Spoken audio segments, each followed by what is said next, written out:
Today, I'd like to start off things by giving you a question. And I want you to try to keep this in mind as we go through today's reading and discuss some things because this sort of guides our way through this reading. And the question is, how have people's roles and of course their lives changed from biblical times to now? Now, we're going to be reading from Mark 129 to 34, and we're going to be reading from the New Living Translation. And it goes like this. It says, After Jesus left the synagogue with James and John, they went to Simon and Andrew's house. Now, Simon's mother in law was sick in bed with a high fever. They told Jesus about her right away. So he went to her bedside, took her by the hand, and helped her sit up. And then the fever left her, and she prepared a meal for them. That evening, after sunset, many sick and demon possessed people were brought to Jesus. The whole town gathered at the door to watch. So Jesus healed many people who were sick with various diseases, and he cast out many demons.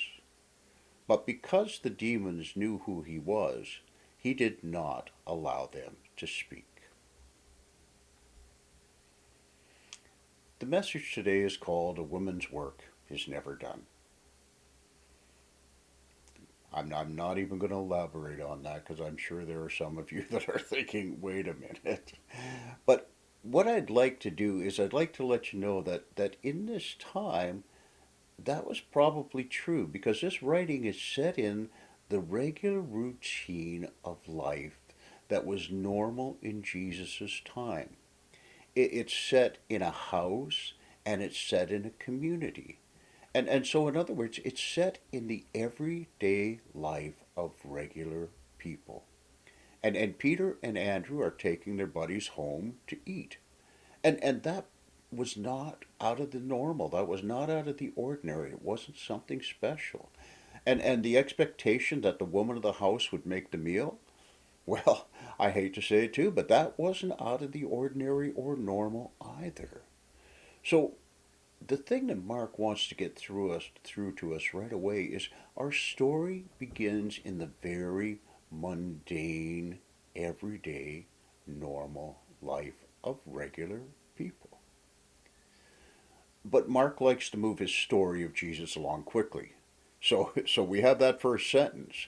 And because there's so much to know, Mark moves us right into this next part that occurring in the middle of all of this normalness and all of this everyday is suddenly the miraculous. And we encounter a sick person. And we encounter Jesus doing a healing simply by touching. And we encounter a restoration of this person back to health. And then we encounter the miraculous, a continuation of the everyday. The miraculous has just happened, and yet life still seems to just go back and on as normal. And that leads us to what Mark is really trying to tell us and trying to help us understand. Jesus heals and sets people free. Frees people from the chains of the demons that bind them so that they may live again. Live in the everyday. Live in the here and now. And heals people from the sickness that keeps them isolated. And then they can continue to live. Continue to live in the normal routines that are their life. And yet, Mark at the same time shows us and continues to show us that Jesus' power and authority is something that has never happened before. God has broken into the world in a new way. God has come to live among his people as a person, as God. And this Jesus has come to point people to a greater truth about God and about themselves. So let me explain what I'm saying here. I'm sure that we have all asked ourselves these questions before. So just come along with me and see if I'm right. ask questions like, who am I? Am I living the right life? Am I doing the right things?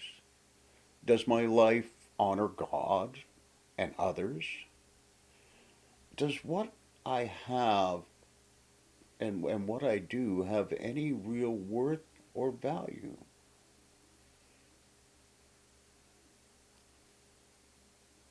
In our reading, we find that these questions have answers, but probably not in the way we were hoping they would be answered because, well, God seems to always ask other questions before he gives answers, doesn't he? Like, for instance, when we ask, who am I?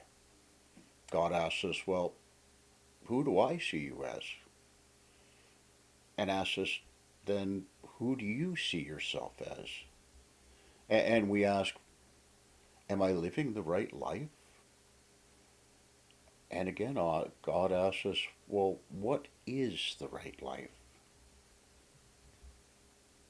We may ask, am I doing the right things? And God will once again ask us that question. So, well, what are the right things to do? And if that hasn't frustrated us enough, then we continue to ask, well, does my life honor you, God, and does it honor others? And then God asks us, well, how'd you answer those other questions?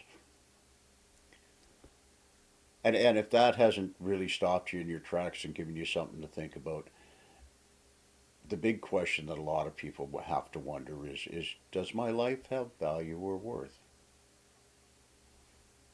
God answers. And God says, well, you are my child. I love you. And you are so precious that I sent my son to be with you, to remind you of how much I love you, to remind you that everything I do is for the love of you.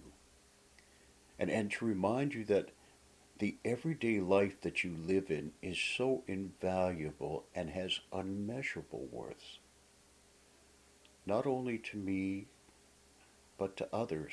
So I'm not just sending my son to remind you, I'm sending him to remind others. Mark's gospel points us to the realization that it's just not us who have those questions either. And it's just not now that we have those questions. Those questions have always been there. Last week we saw that Mark's gospel points to Jesus' power and authority and how that spread. It spread through town and the region. People said, what new teaching is this? And the people wanted to know this power. They longed to be made well. They longed to be made whole. And they longed to know if they were of any value or worth to God. And in our reading, Mark shows them that indeed they are, and they were.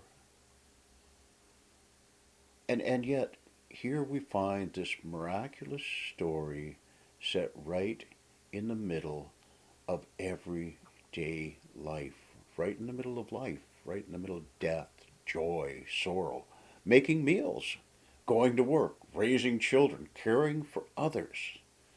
But it's not just then that the miraculous happened in the middle of the everyday. The miraculous still happens in our midst every day. But in our everyday lives, it's easy to miss it. It's easy to miss the miraculous. But it's still there. Jesus is still setting people from chains and the demons that control their life. It is still healing people of the pain and isolation and hurt that immobilize them and hold them down. And people still ask, does my life have value or worth?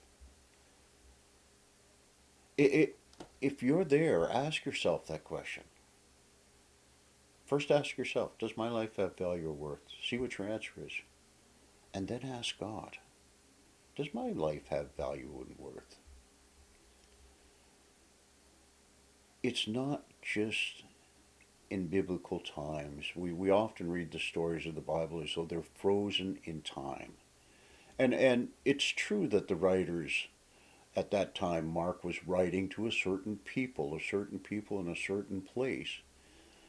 But the thing we always must remember is that the Word of God is a living, life changing Word. And for instance, in the reading from the Gospel of Mark, we find that people's roles and places in life are different now than they were then, and yet people still ask the same questions. And yet, people, how they live has changed. Women's roles have changed, men's roles have changed. Many things have changed since that time, and yet the questions remain the same. So I think this week it's important for us to think about the question, how have people's roles and lives changed from biblical times to now? Let's talk about that.